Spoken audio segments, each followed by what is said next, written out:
প্রথমে দেখলে যে কেউ মনে করবে ভারতের তামিল সিনেমার অ্যাকশন দৃশ্য, আটকে উঠবে বুক। তবে এগুলো কোনো সিনেমার দৃশ্য নয়, বাংলাদেশের কিছু সাহসী তরুণের হাতেই নির্মিত হচ্ছে এই দৃশ্যগুলো। নেই কোনো প্রশিক্ষণ, নেই আধুনিক প্রযুক্তি, শুধু নিজেদের আগ্রহ ও চেষ্টায় বানানো হচ্ছে দুর্ধর্ষ সব ফাইটিং দৃশ্য।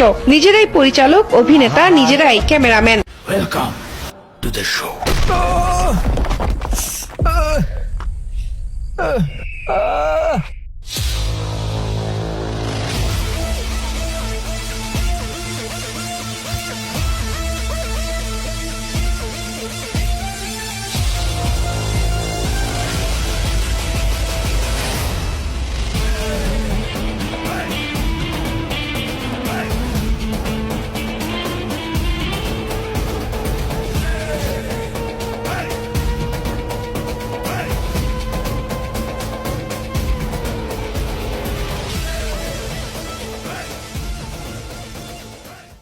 আমি মাসুদ,